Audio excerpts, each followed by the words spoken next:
껍데기 빼고 다 가져갑니다. 삼성의 차가운 한마디에 독일이 발칵 뒤집혔습니다. 100년 역사의 자동차 제국이 산채로 심장을 뜯겼기 때문입니다. 25년간 23조 원을 쏟아부은 핵심 기술. 그런데 삼성이 단돈 3조 원에 싹쓸이해 버렸습니다. 과거 전자쟁이들이 무슨 자동차냐며 한국을 조롱했던 오만한 독일 임원들. 하지만 지금 도로 위 벤츠와 BMW의 진짜 두뇌는 전부 한국의 것이 되었습니다. 100년 자동차 제국이 완벽하게 붕괴된 겁니다. 도대체 삼성이 어떤 덫을 놓았기에 독일이 스스로 무릎을 꿇었을까요? 지금부터 하나씩 공개하겠습니다. 이야기 시작 전 구독과 좋아요, 그리고 대한민국 파이팅 댓글로 한국을 응원해주세요. 독일 자동차의 심장이 멈췄습니다. 아니, 정확히는 산채로 뜯겨나갔다는 표현이 맞겠네요. 지금 제 책상 위에는 A4 용지 한 장이 놓여 있습니다. 서명란에 아직 잉크가 채 마르지 않은 매각 계약서입니다. 25년 동안 23조 원을 쏟아부어 키운 기술이 오늘 단돈 3조 원에 팔려나갔습니다. 블랙 프라이데이 떨이 상품도 이런 가격은 안 붙이죠. 그리고 그 계약서 맨 앞줄에는 우리가 평생 가장 우습게 여겼던 이름이 적혀 있습니다. 삼성. 저는 요하네스 크라우제입니다. 독일 프랑크푸르트에 본사를 둔 모빌리티 구조조정 컨설팅 펌의 수석 자문관이죠. 벤츠, BMW, 아우디. 전 세계 도로를 지배해온 독일 3사의 뒤에는 항상 우리가 있었습니다. 연 매출 60조 원짜리 부품 공룡들이 제 고객입니다. 30년 동안 공장과 회의실을 드나들며 저는 한 번도 우리가 질 수 있다는 생각을 해본 적이 없었습니다. 지금 이 순간까지는요. 저는 지금 독일 자동차 산업의 공식적인 패배를 선언하는 보고서를 쓰고 있습니다. 그 보고서를 쓰면서 자꾸만 30년 전 기억이 떠오르더군요. 1998년 겨울이었습니다. 프랑크푸르트 시내 한 술집. 저와 ZF의 재무 책임자 클라우스는 맥주잔을 손에 들고 TV 화면을 보고 있었죠. 화면 속에서는 한국이 난리가 났습니다. IMF 구제금융, 국가부도 위기, 그리고 이건희 회장이 그토록 밀어붙이던 삼성자동차가 처참하게 무너져 프랑스 르노의 헐값에 넘어간다는 속보가 흘러나오고 있었습니다. 클라우스가 맥주잔을 들어 올리며 말했습니다. 거봐라. 반도체나 굽던 전자쟁이들이 무슨 자동차냐? 저도 웃었습니다. 크게 웃었죠. 기름밥이 그렇게 만만한 줄 알았나 보지. 우리는 그날 밤 정말 통쾌했습니다. 자동차의 영혼은 100년 역사를 가진 엔진과 기어박스에 있고 그건 독일만이 만들 수 있다고 철석같이 믿었거든요. 한국은 그저 우리가 만든 좋은 엔진과 변속기를 비싼 값에 사다 써야 하는 나라. 딱 그 정도였습니다. 그때는 몰랐습니다. 그 웃음이 30년 뒤 제 자신에게 가장 뼈아프게 되돌아올 줄은요. 왜 이런 사단이 났는지 여러분은 아셔야 합니다. 어떻게 우리가 가장 비웃었던 나라에게 소리 없이 심장을 빼앗겼는지 그 이야기를 지금부터 시작하겠습니다. 계약서에 서명하기 딱 3주 전이었습니다. 그날 아침도 평소랑 똑같이 시작했죠. 커피를 타고 자리에 앉고 재무제표 파일을 열었습니다. 30년 동안 그래왔으니까요. 숫자는 거짓말을 안 한다. 그게 제 직업 신조였거든요. 그때 비서 한나가 문을 두드리며 들어왔는데 표정이 이상하더군요. 서류를 내밀면서 제 눈을 피했습니다. 한나가 저를 피하는 건 15년 동안 딱 2번 있었죠. 둘 다 좋은 소식 들고 온 날이 아니었으니까요. 저는 서류를 받았습니다. 첫 줄을 읽는 순간 커피잔을 내려놨죠. 채권단 긴급 요청서. 핵심은 한 줄이었습니다. 에이다스 사업부를 즉각 매각하라. 에이다스. 자동차의 눈이에요. 도요타, 혼다, 아우디 전방 유리에 붙은 카메라들 그 상당수가 여기서 나왔거든요. 25년에 걸쳐 23조 원을 쏟아부은 기술입니다. 서울 지하철 전 노선을 새로 깔고도 남을 금액이죠. 그걸 지금 당장 팔라는 겁니다. 10분 뒤 문이 열리며 클라우스가 들어왔습니다. 서류를 들고 있었는데 말 한마디 없이 탁 내리치더군요. 소리가 꽤 컸습니다. 이건 기술 주권 포기입니다. 클라우스 바우어. ZF의 최고 재무 책임자 66이에요. 저와 20년 지기고요. 숫자에는 귀신인데 시대 읽는 눈은 늘 조금 느렸죠. 그게 장점이기도 했습니다. 흔들리지 않는다는 뜻이니까요. TRW 인수할 때 23조 썼어. 23조. 차에 눈을 팔면 우리는 자율주행 주인이 영원히 못 돼. 저는 조용히 물었습니다. 그럼 이자는요? 클라우스가 입을 다물었죠. 회의가 이어졌습니다. 노동이사 페터가 손을 들더니 물었어요. 매각 대상 기업 리스트 나왔습니까? 한나가 태블릿을 열자 스크린에 이름들이 올라왔습니다. 미국 사모펀드, 일본 부품사, 유럽 컨소시엄. 그리고 맨 위에 익숙한 아시아 기업 하나. 제 손가락이 그 이름 위에서 멈췄습니다. 클라우스가 봤죠. 잠시 침묵하더니 픽 웃더군요. 에이, 설마 저기서 사겠어? 전자나 만드는 회사가. 저도 웃었습니다. 1998년에도 그 이름 앞에서 똑같이 웃었거든요. 반도체나 굽던 전자쟁이들이 무슨 자동차냐. 그때도 그 이름이었죠. 근데 이상하게 그 이름이 눈에서 안 떠나졌습니다. 나중에 알게 됐지만 그들은 이 기술을 오래전부터 알고 있었어요. 알고서 기다린 겁니다. 우리가 스스로 팔 때까지요. 3주 뒤 저는 그 이름이 뭘 의미하는지 아주 비싼 값에 알게 됩니다. 솔직히 말씀드리죠. 그 무렵 저는 거의 매주 다른 도시를 떠돌고 있었습니다. 뮌헨, 뒤셀도르프, 슈투트가르트. 비행기랑 기차를 번갈아 타면서 해고 명단을 작성했죠. 공장 관리자가 명단을 내밀면 확인하고 서명하는 거예요. 처음엔 1200명이라고 적힌 명단을 보며 분명 살릴 방법이 있다고 생각했습니다. 두 번째 800명, 세 번째 2400명, 네 번째부터는 그냥 숫자더군요. 펜이 너무 가벼웠습니다. 내가 언제 이렇게 됐나 싶었죠. 폭스바겐이 88년 만에 처음으로 독일 본토 공장 문을 닫았습니다. 35,000명이었죠. 저는 그 기사를 뮌헨 공항 대합실에서 읽었습니다. 커피가 식는 줄도 몰랐어요. 보쉬도 콘티넨탈도 뒤따랐습니다. 그런데 말입니다. 제가 가장 심각하게 본 건 폭스바겐이 아니었어요. 제 고객사 ZF였죠. 연 매출 60조 원.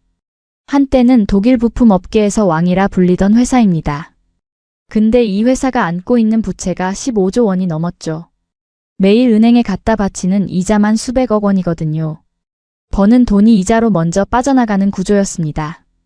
현금이 말라가면 공장이 멈추죠. 공장이 멈추면 사람이 나갑니다. 그 다음은 굳이 설명 안 해도 아시죠? 왜 이 지경이 됐냐고요? 중국입니다. 우리가 5천만 원에 파는 차를 BYD는 2천만 원에 팔았어요. 전기차로요. 우리가 독일 감성 타령을 하는 동안 유럽 소비자들은 조용히 계산기를 두드렸죠. 그리고 2천만 원짜리 쪽에 줄을 섰습니다. 주문이 끊겼고 현금이 말랐어요. 근데 여기서 한 가지를 짚고 싶습니다. 중국은 독일을 흔들었습니다. 가격으로요. 반면에 삼성은 달랐어요. 삼성은 독일이 스스로 팔게 만들었죠. 차이가 보이십니까? 중국은 밖에서 벽을 쳤고 삼성은 우리가 안에서 문을 열 때까지 기다렸던 겁니다. 그리고 우리는 결국 스스로 문을 열었죠. 저는 ZF 본사 재무팀장에게 물었습니다. 버틸 수 있는 기간이 얼마나 됩니까? 그가 잠깐 창밖을 봤습니다. 그리고 조용히 말했어요. 내년 1분기가 마지노선입니다. 공장을 나올 때였습니다. 주차장 한편에 거대한 프레스 기계가 멈춰 서 있었죠. 전원이 꺼진 채로요. 이런 기계는 24시간 돌아가야 합니다. 멈춰 있다는 건 주문이 끊겼다는 뜻이거든요. 저는 잠깐 그 앞에 섰습니다. 쇳덩어리가 이렇게 조용하면 묘지 같은 느낌이 나죠. 살려면 팔아야 했습니다. 그것도 가장 비싼 것부터요. 바로 그때였습니다. 프랑크푸르트 본사에서 전화가 왔습니다. 삼성 측 협상단이 내일 아침 도착합니다. 그 말을 들은 건 저녁 7시였습니다. 저는 사무실에 혼자 남아 ZF 재무제표를 들여다보고 있었죠. 전화를 끊고 나서 한동안 창밖을 바라봤습니다.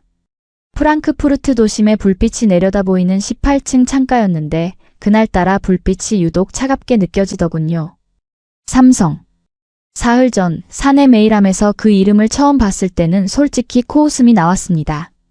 동료 라이나르트가 제자리로 와서 모니터를 가리키며 물었죠. 요하네스, 반도체 굽던 애들이 이제 자동차 눈까지 가져간답니다. 어떻게 보십니까? 저는 커피를 한 모금 마시고 대답했습니다. 그래봐야 카메라 렌즈 몇 개 아닙니까?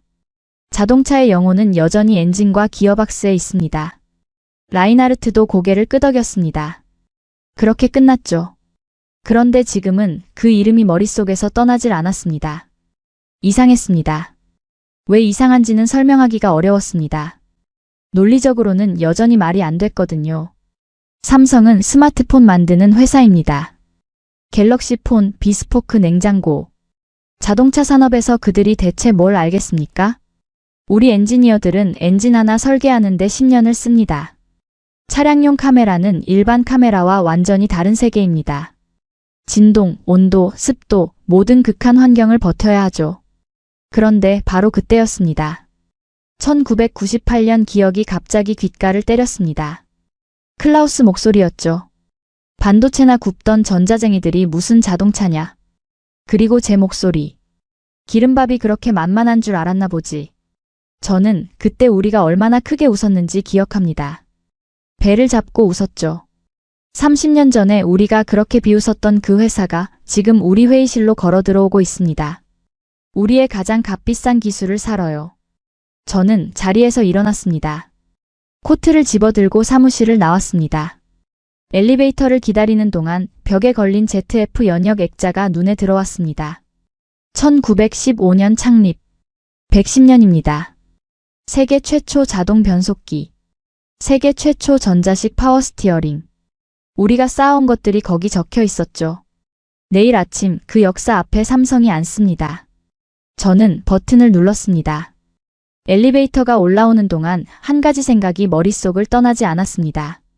혹시 우리가 틀린 건 아닐까요? 엔진의 시대가 진짜로 끝나가고 있는 건 아닐까? 그 물음에 아직 답을 못 찾은 상태로 저는 차가운 밤 공기 속으로 걸어나갔습니다. 협상 전날 밤이었습니다. 본사 3층 소회의실에 불이 켜졌습니다. 10시가 넘은 시각이었는데 테이블 주위로 5명이 모였습니다. 클라우스, 노동이사 페터, 법무팀장 슈미트, 재무팀장 후버, 그리고 저. 클라우스가 입을 열자마자 분위기가 굳었습니다. 나는 반대입니다. 에이다스는 팔 수 없어요. 차에 눈을 팔면 우리는 자율주행 시대에서 영원히 구경꾼이 됩니다. 그건 기술을 파는 게 아니라 미래를 파는 겁니다. 틀린 말은 아니었습니다. 사실 그 자리에 있던 사람들 중에 클라우스 말에 반박하고 싶은 사람은 아무도 없었을 겁니다. 다들 속으로는 같은 생각이었으니까요. 문제는 재무팀장 후버가 꺼낸 서류였습니다. A4 2장짜리였습니다. 후버가 테이블 위에 조용히 내려놓았습니다. 아무도 선뜻 집어들지 않았죠. 저는 당겨서 읽었습니다. 은행 최후 통첩이었습니다. 내년 1월까지 5천억 원의 현금을 확보하지 못하면 신용등급이 한 단계 강등된다는 내용이었습니다. 신용등급이 내려가면 이자율이 올라갑니다. 이자율이 오르면 현금이 더 빠르게 말라갑니다. 그 다음은 더 이상 설명이 필요 없었죠. 저는 서류를 클라우스 쪽으로 밀었습니다. 클라우스가 읽었습니다. 아무 말도 하지 않았습니다. 페터가 조심스럽게 물었습니다. 다른 방법은 없습니까?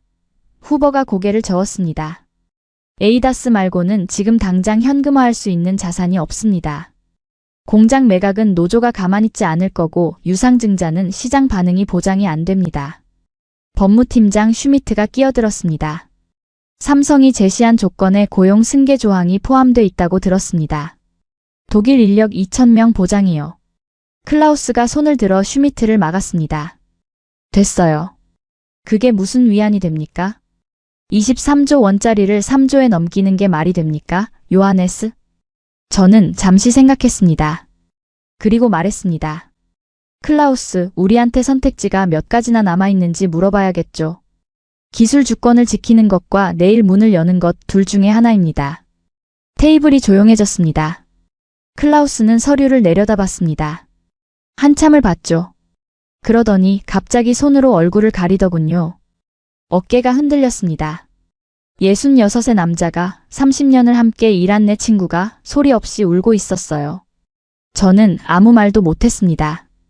이건 클라우스 개인의 울음이 아니었거든요. 100년 독일 자동차 제국의 울음이었으니까요. 그가 천천히 일어났습니다. 회의실을 나갔죠. 아무한테도 말 한마디 없이요. 문이 닫혔습니다. 남은 사람들이 서로 눈치를 봤습니다. 후보가 제게 조용히 물었습니다. 내일 협상 어떻게 들어갈 겁니까? 저는 천천히 고개를 들어 창밖을 봤습니다. 밖에는 비가 내리고 있었습니다. 들어가 봐야 알죠. 다음 날 아침 9시 우리는 회의실에 다시 모였습니다. 클라우스도 왔습니다. 한마디도 하지 않았지만 왔습니다. 그게 답이었죠. 그리고 문이 열렸습니다.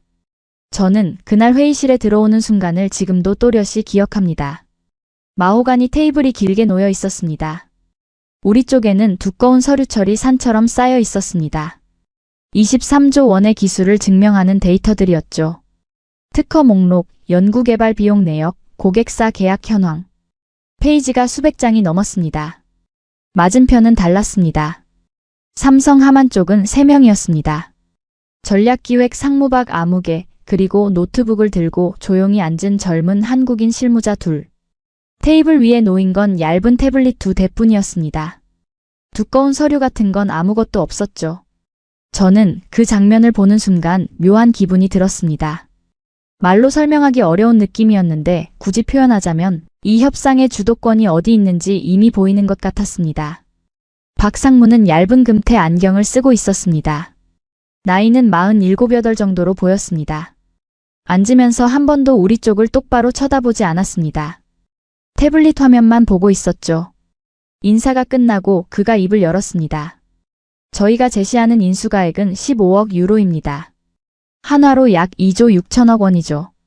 잠깐 멈췄다가 이어서 말했습니다. 조건이 있습니다. 독일 내 핵심 인력 2,000명은 고용을 그대로 승계합니다. 연구소는 유지하죠. 단, 에이다스 관련 특허 전부, 소프트웨어 스택, 그리고 데이터는 전량 삼성 하만으로 이관됩니다. 그게 전부였습니다. 음성 하나 높이지 않았습니다. 회의실이 얼어붙었습니다. 클라우스가 먼저 움직였습니다. 의자에서 반쯤 일어서며 손가락으로 테이블을 내리쳤습니다. 탁 소리가 났습니다. 지금 장난하는 겁니까? 우리가 TRW 인수하고 와브코 인수하고 25년을 개발에 쏟아부은 기술이 얼마인지 압니까? 23조예요. 23조. 그걸 3조에 가져가겠다고요? 박상무가 고개를 들었습니다. 그제야 처음으로 클라우스를 똑바로 봤습니다. 그리고 말했습니다. 지금 이자율에서 1년만 더 버티시면 이 사업부 하나에서만 5천억 원 가까운 이자가 추가로 발생합니다. 내년 1분기에 신용등급이 한 단계 더 내려가면 저희는 오늘 제시한 조건을 다시 올리지 않을 겁니다. 그가 다시 태블릿으로 시선을 내렸습니다. 마치 이미 끝난 일을 확인하는 사람처럼요. 차가운 목소리였습니다. 흥분도 없고 위협하는 기색도 없었습니다. 그냥 사실을 읽는 것처럼 말했습니다. 그게 더 무서웠습니다. 노동이사 페터가 제 팔꿈치를 건드렸습니다. 낮게 속삭였죠. 이건 협상이 아닙니다. 요하네스. 저는 아무 대꾸도 하지 않았습니다. 왜냐하면 페터가 틀리지 않았으니까요. 협상이 아니었습니다. 저는 클라우스를 봤습니다. 클라우스는 박상무를 보고 있었습니다. 박상무는 다시 태블릿으로 시선을 내렸습니다. 회의실에 시계 초침 소리만 들렸습니다. 지금까지만 들으시면 여기서 독일이 박차고 나갈 것 같죠? 하지만 현실은 그렇지 않았습니다. 저는 그 이유를 알고 있었습니다. 클라우스도 알고 있었습니다. 테이블에 앉은 모든 독일인이 알고 있었습니다. 은행은 기다려주지 않으니까요. 협상이 교착 상태에 빠진 건 오후 2시쯤이었습니다. 클라우스가 조건을 올려달라고 요구했고 박상무는 조용히 거절했습니다. 페터가 고용 조건을 더 구체적으로 명시해달라고 했고 삼성 실무자가 노트북을 두드렸습니다. 말이 오가는 것 같았지만 실질적으로는 아무것도 움직이지 않고 있었죠. 그 사이 저는 이상하게 박상무의 손을 보고 있었습니다. 서류를 넘길 때 잠깐 보인 손이었습니다. 사무직 사람 손이 아니었습니다. 손마디가 굵었고 손바닥에 오래된 굳은 살 흔적이 있었습니다. 젊은 시절에 현장에서 일한 사람 손이었죠. 그 손을 보는 순간 어디선가 본 것 같은 기분이 들었습니다. 1998년이었습니다.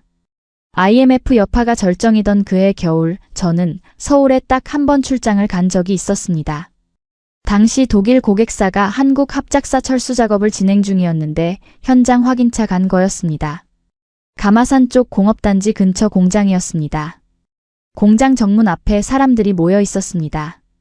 퇴직자들이었습니다. 짐을 싸들고 나오는 사람들이었죠. 저는 차창 너머로 그들을 봤습니다. 기억나는 건 한 중년 남자였습니다. 50살 남짓 됐을 겁니다. 작업복 차림으로 박스 하나를 들고 서 있었는데 울지도 않고 그냥 서 있었습니다. 손이 굵었습니다. 기름때가 박힌 손이었죠. 평생 기계 앞에서 산 사람 손이었습니다. 우리 운전기사가 말했습니다. 저 사람들 김 반장이라고 부릅니다. 한국 공장에는 저런 분들이 수만 명이에요. 저는 그냥 고개를 끄덕이고 지나쳤습니다. 별 생각이 없었습니다. 그냥 구조조정의 풍경이었으니까요. 그런데 지금 회의실에서 박 상무손을 보면서 그 기억이 갑자기 올라왔습니다. 이 사람은 어떤 사람일까요? 아버지가 그 시절 짐 들고 공장 나온 세대였을지도 모릅니다. 아니면 그 시절을 직접 버텨낸 사람일 수도 있고요. 어쨌든 이 사람은 그 시절 한국이 밑바닥에서 올라오는 걸 몸으로 겪은 세대입니다. 1998년에 우리가 비웃을 때 한국은 울면서 다시 시작했습니다. 초고속 인터넷망을 전국에 깔았습니다. 반도체 설계에 돈을 쏟아부었습니다. 소프트웨어 인력을 키웠습니다. 그 짐을 들고 공장 나오던 아버지 세대의 아들, 딸들이 서버실에 앉아 코드를 짰습니다. 그 결과가 지금 이 테이블 맞은편에 앉아 있는 겁니다. 굵은 손마디를 가진 40 후반의 남자로요. 저는 속으로 긴 숨을 내쉬었습니다. 클라우스가 다시 뭔가를 말하고 있었습니다. 저는 이번엔 클라우스보다 박 상무 쪽에 귀를 기울였습니다. 저 사람이 다음에 뭘 꺼낼지가 갑자기 궁금해졌거든요. 논리적으로가 아니라 그냥 궁금해졌습니다. 그리고 박 상무가 입을 열었습니다. 미스터 크라우제, 잠깐 숫자를 하나 보여드리겠습니다. 박 상무가 태블릿 화면을 회의실 스크린에 미러링했습니다. 숫자 하나가 크게 떴습니다. 1억. 최신형 벤츠 S클래스 한 대를 굴리는 소프트웨어 코드의 줄수입니다. 1억 줄이죠.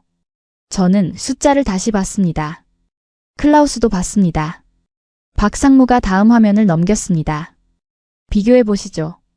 F-35 스텔스 전투기를 띄우는 데 들어가는 코드가 2,500만 줄입니다. 지금 벤츠 한 대가 전투기보다 4배 복잡한 소프트웨어 위에서 달리고 있는 겁니다. 아무도 말이 없었습니다. 독일은 지금도 그 1억 줄을 절반 이상 외부 소프트웨어 업체에 맡기고 있죠. 반면 저희 삼성은 이 차를 움직이는 모든 핵심 부품을 내부에서 만듭니다. 그가 화면을 또 넘겼습니다. 도식 하나가 나왔습니다. 자동차 한 대 그림 위에 부위별로 표시가 돼 있었습니다.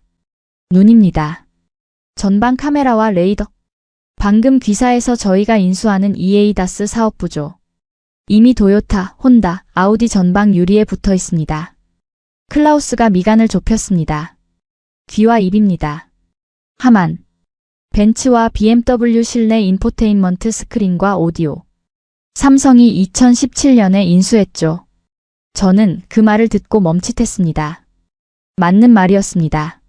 지금 독일 프리미엄 차 실내에서 음악을 틀면 하만 로고가 뜨죠. 뇌입니다. 차량용 반도체 칩셋. 엑시노스 오토. 테슬라와 아우디에 들어갑니다. 심장입니다. 삼성 SDI 배터리.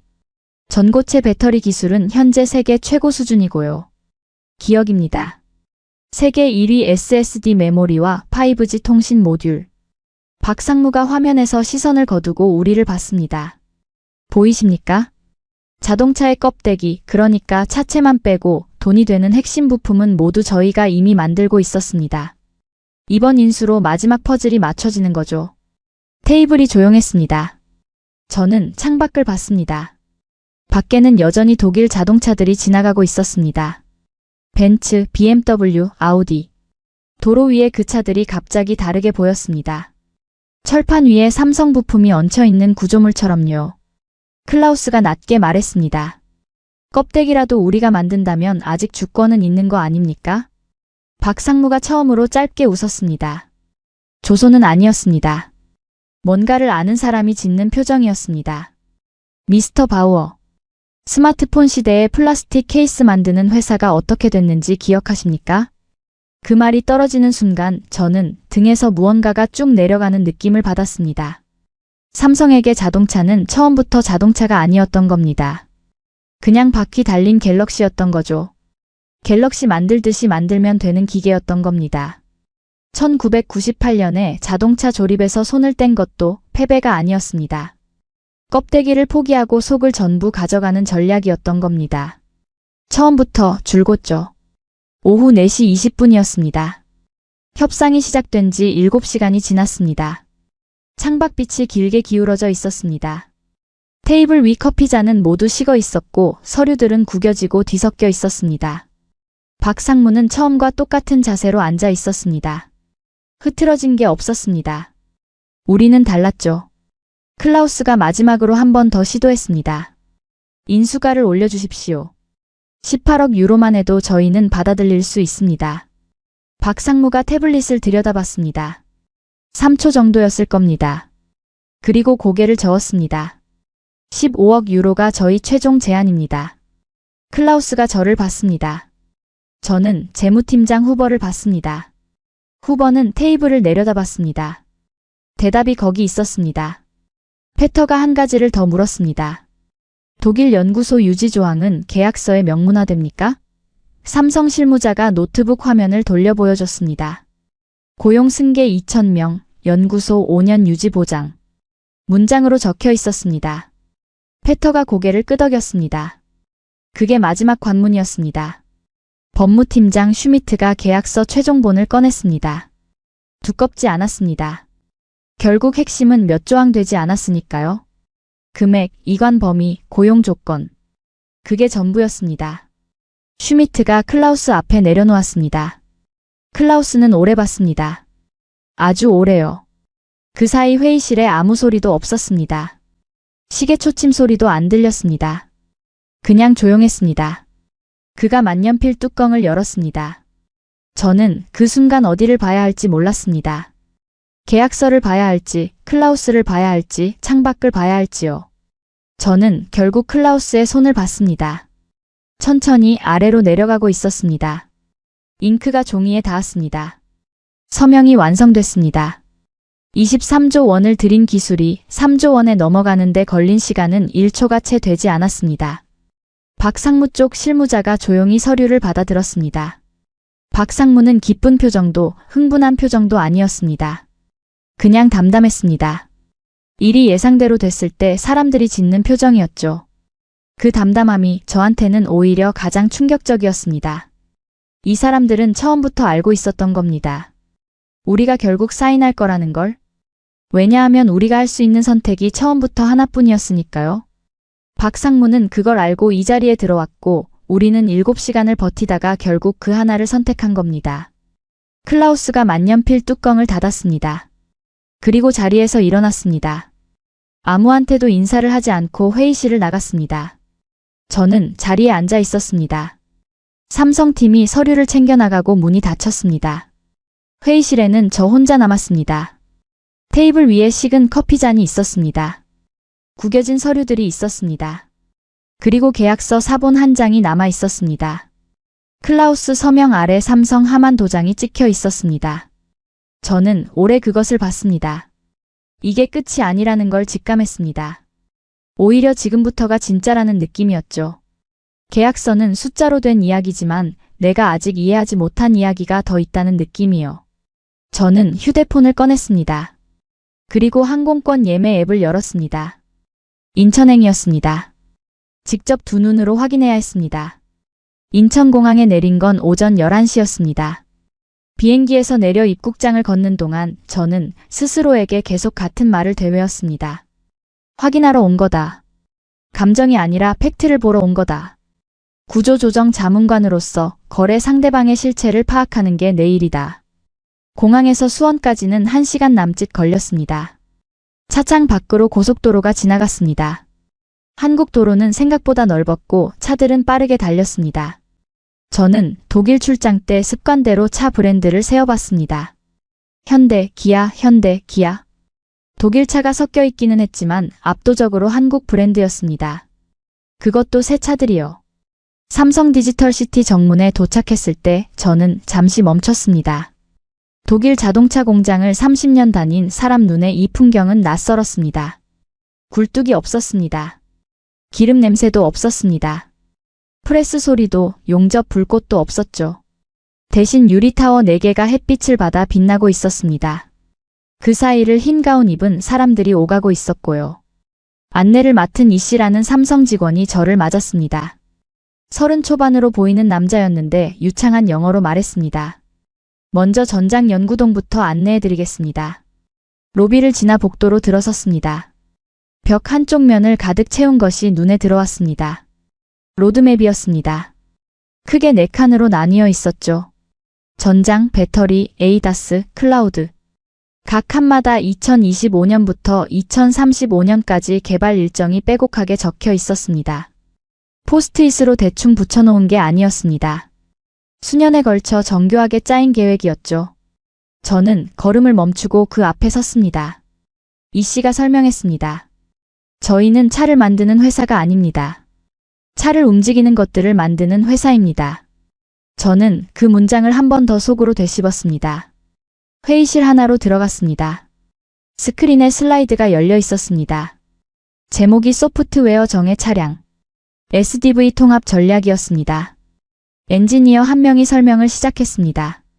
여기서 개발하는 소프트웨어와 칩이 고객사 차량의 눈, 귀, 뇌를 동시에 맞습니다.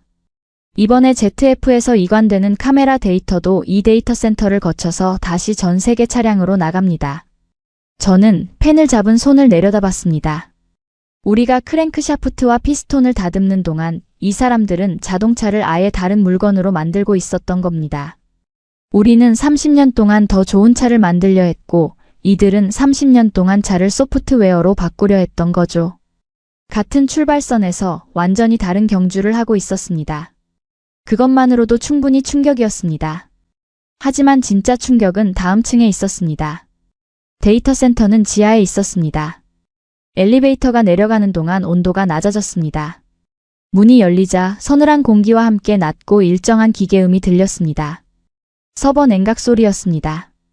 이 씨가 앞장서서 걸었습니다. 복도를 지나 철문 하나가 열렸습니다. 저는 그 안에 들어서는 순간 발걸음이 멈췄습니다.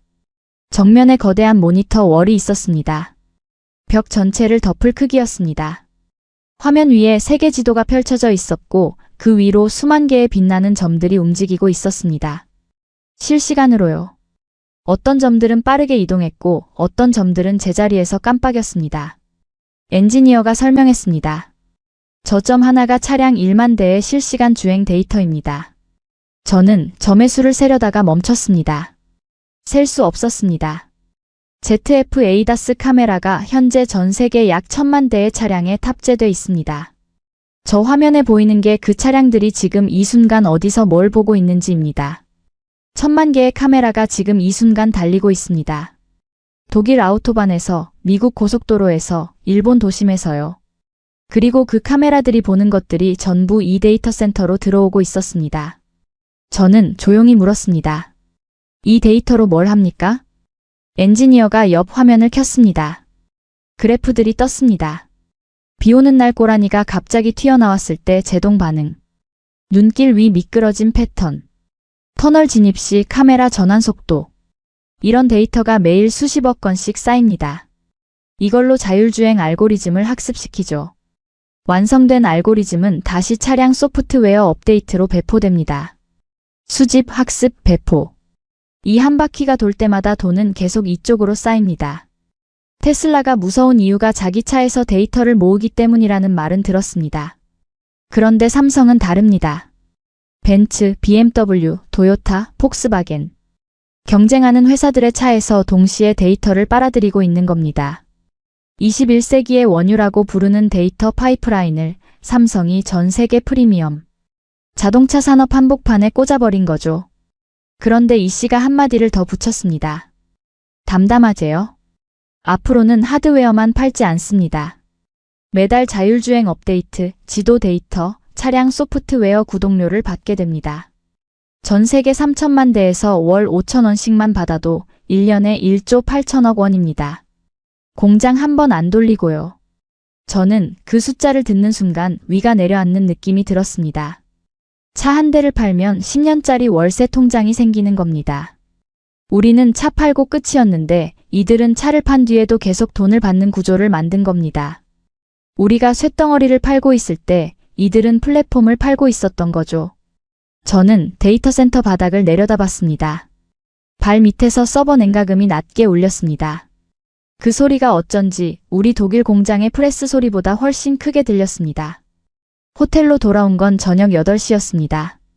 방에 들어와서 코트도 벗지 않고 창가 의자에 앉았습니다. 서울 야경이 내려다 보였습니다. 건물들이 빽빽하게 들어서 있었고 불빛이 셀 수 없이 많았습니다. 활기찬 도시였습니다.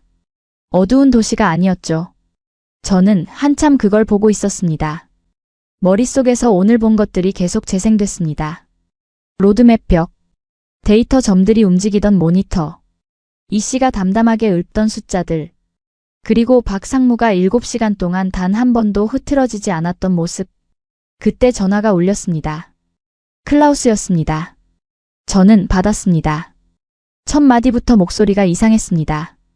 술이 들어간 목소리였습니다. 요하네스, 나 미넨 왔어. BMW 미팅이 있었거든. 있잖아, 우리 내년에 새 V8 엔진 나오는 거 알지? 연료율이 2% 올랐어. 2%야. 업계에서 이게 얼마나 대단한 건지 알아? 저는 창밖을 봤습니다. 삼성이 카메라 몇 개 집어갔다고 우리가 끝나는 게 아니야. 엔진 소리는 코드로 대체 못해. 우리가 다시 일어설 거야, 요하네스. 저는 아무 말도 하지 않았습니다. 클라우스가 이어갔습니다. 거기 한국 어때? 볼 게 있어? 설마 거기까지 가서 겁먹고 온 건 아니지? 저는 잠시 생각했습니다. 오늘 본 것들을 어떻게 말해야 할지요. 로드맵을 설명해야 할지, 데이터 센터 숫자를 말해야 할지, 아니면 박상무 손마디 이야기를 해야 할지. 결국 저는 이렇게 말했습니다. 클라우스, 여기 기름 냄새가 안 나. 전화기 너머가 잠잠해졌습니다. 무슨 소리야 그게. 자동차 만드는 곳인데 굴뚝이 없어. 프레스 소리가 없어. 흰 가운 입은 사람들이 노트북 들고 다녀. 그게 우리가 상대하는 회사야. 클라우스가 잠시 침묵했다가 말했습니다. 그래서? 그게 우리 엔진을 이길 수 있다는 거야? 저는 대답하지 않았습니다. 대답이 필요 없었으니까요. 클라우스도 사실은 알고 있었을 겁니다. 다만 인정하기가 싫었던 거겠죠. 자리에서 일어나기가 너무 힘들어, 요하네스. 이 V8이 마지막일 것 같다는 생각이 들어서. 그 말에 저는 할 말이 없었습니다. 100년짜리 엔진 왕국이 무너지는 소리는 폭발음이 아니었습니다. 이런 목소리였습니다. 술 한 잔 걸친 66살 남자가 호텔 방에서 혼자 중얼거리는 소리요. 저는 전화를 끊었습니다. 그리고 노트북을 열었습니다. 패배 보고서 파일이었습니다. 마지막 챕터가 비어 있었습니다. 저는 커서가 깜빡이는 걸 한동안 바라봤습니다. 내일 비행기는 오전 10시였습니다. 프랑크푸르트로 돌아가는 길이죠. 돌아가면 써야 합니다. 독일 자동차 산업이 왜 졌는지, 어디서부터 틀렸는지, 그리고 앞으로 어디로 가야 하는지. 그런데 쓰기 전에 아직 한 가지를 더 봐야 할 것 같은 예감이 들었습니다. 삼성의 이야기가 자동차에서 끝나지 않는다는 걸 오늘 어렴풋이 느꼈거든요. 내일 공항으로 가는 길에 이 씨에게 한 가지를 더 물어봐야 했습니다. 다음날 아침 공항으로 가는 차 아니었습니다. 이 씨가 직접 운전을 맡았습니다. 어제 일정이 길었는데도 피곤한 기색이 없었습니다. 저는 조수석에 앉아 창밖을 보고 있었습니다. 수원에서 인천으로 가는 고속도로였죠. 얼마 지나지 않아 이 씨가 먼저 입을 열었습니다. 오늘 아침 뉴스 보셨습니까? 저는 못 봤다고 했습니다. 그가 핸들을 한 손으로 잡고 대시보드 거치대에 꽂힌 태블릿을 기울여 제 쪽으로 보여줬습니다. 한국경제지 일면이었습니다. 활자가 크게 박혀 있었습니다. 삼성 SDI, 현대차그룹 로봇 전용 배터리 공동 개발 협약 체결. 저는 기사를 읽었습니다. 읽는 동안 이 씨가 설명을 덧붙였습니다. 현대차가 로봇 사업을 키우고 있는 건 아시죠? 보스턴 다이내믹스 인수한 거요. 거기 들어갈 배터리를 삼성 SDI가 만드는 겁니다. 전기차 배터리랑 로봇 배터리는 기술 뿌리가 같거든요. 저는 잠시 생각했습니다.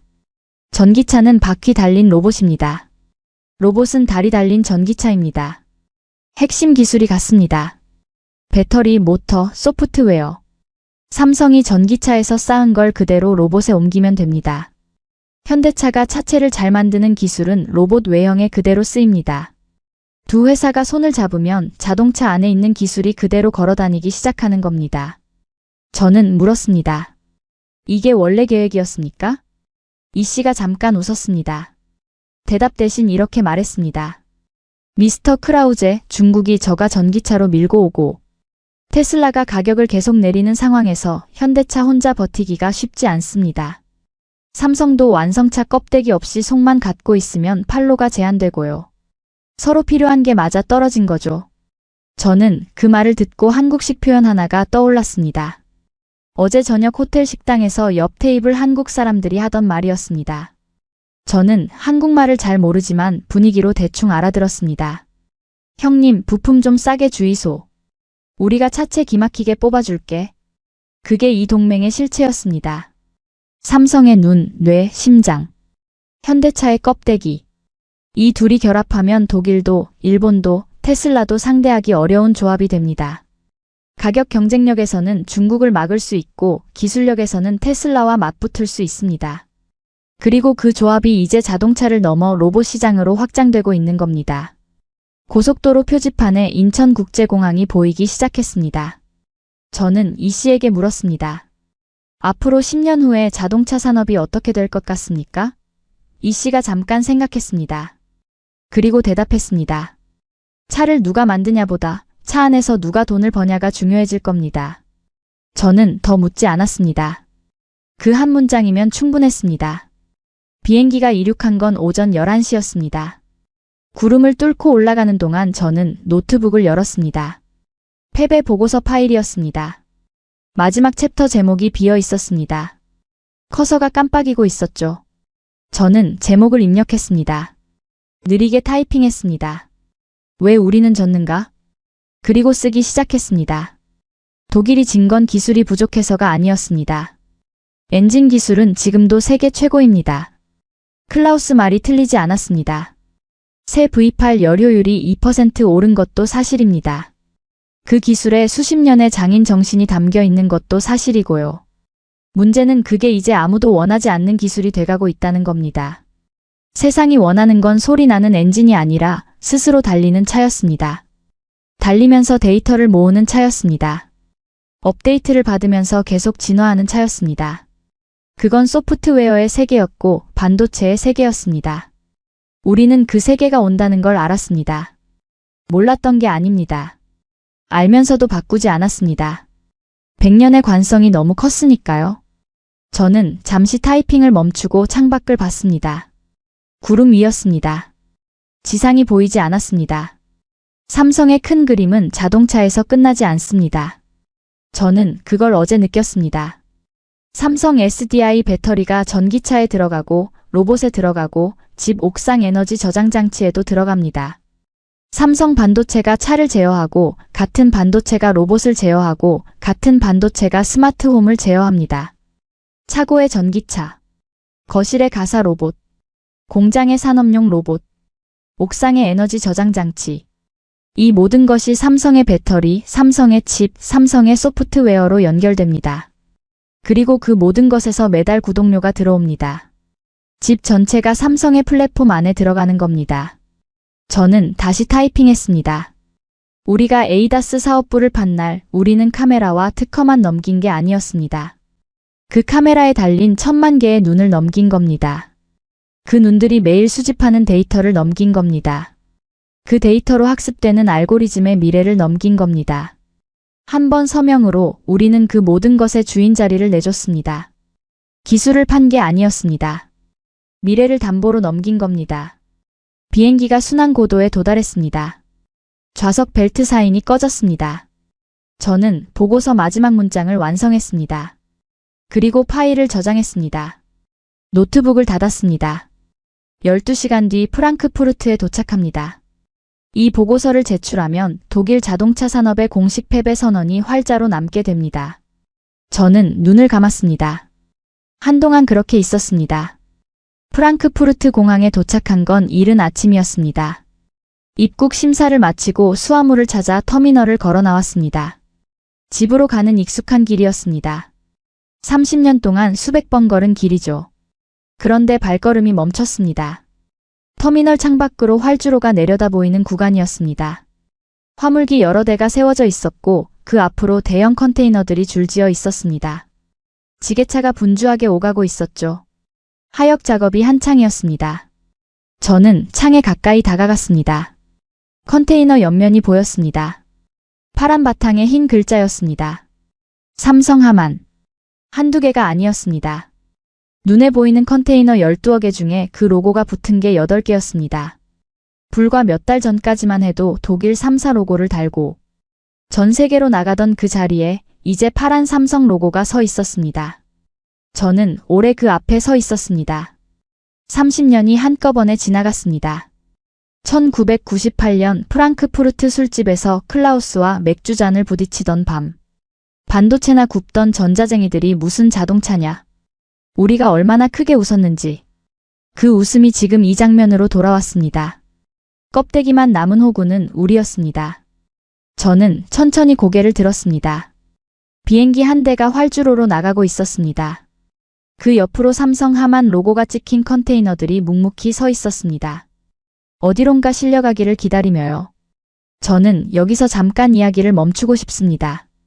이 이야기를 들으시는 분들 중에 1998년을 직접 버텨내신 분들이 계실 겁니다. 그 시절 공장에서 쇳가루 마시며 일하다가 하루아침에 짐 싸야 했던 분들. 소주 한 잔에 눈물을 삼켰던 분들. 그리고 그러면서도 자식들 학교는 보내고 인터넷 학원비는 어떻게든 만들어주셨던 분들. 그 손마디 굵은 아버지들이 만들어 놓은 반도체와 통신 기술이 30년 뒤 독일 제국의 심장을 단돈 3조 원에 사들이는 무기가 됐습니다. 박상무의 굵은 손마디가 그분들 손마디와 다르지 않았습니다. 우리 독일인들이 100년 된 엔진의 영광에 취해 맥주를 마실 때 한국의 아버지들은 밤을 지새우며 회로를 닦았고 그 자식들이 서버실에 앉아 코드를 짰습니다. 그 처절했던 땀이 30년을 건너 거대한 독일 제국의 미래를 조용히 집어삼켰습니다. 저는 그게 우연이 아니라는 걸 압니다. 전략도 아니었습니다. 살아남으려는 사람들이 할 수 있는 모든 걸 다 했던 결과였습니다. 그게 지금의 대한민국입니다. 저는 가방을 다시 어깨에 걸었습니다. 출구 쪽으로 걸어가기 시작했습니다. 뒤를 돌아보지 않았습니다. 돌아봐도 컨테이너는 그대로 거기 있을 테니까요. 프랑크푸르트 아침 공기는 차가웠습니다. 30년 전 저는 저 나라를 비웃었습니다. 그리고 지금 저 나라가 만든 로고가 제 공항을 채우고 있습니다. 그게 역사의 아이러니인지 아니면 당연한 결과인지 저는 잘 모르겠습니다. 다만 한 가지는 압니다. 1998년을 버텨낸 그 손들이 오늘의 대한민국을 만들었다는 사실입니다. 지금까지 요하네스 크라우제였습니다. 이 이야기를 여기까지 함께 들어주신 여러분, 특히 1998년을 직접 견디셨던 세대라면 오늘만큼은 스스로를 조금 인정해 주셔도 좋을 것 같습니다. 나는 잘 살아왔다. 충분히 해냈다. 그렇게요. 이 이야기가 가치 있었다면 구독과 좋아요, 알림 설정 부탁드립니다. 댓글에 대한민국 파이팅 한마디만 남겨주세요. 오타 나도 괜찮습니다. 독수리 타법도 환영합니다. 여러분의 그 한 줄이 다음 이야기를 만드는 힘이 됩니다. 감사합니다.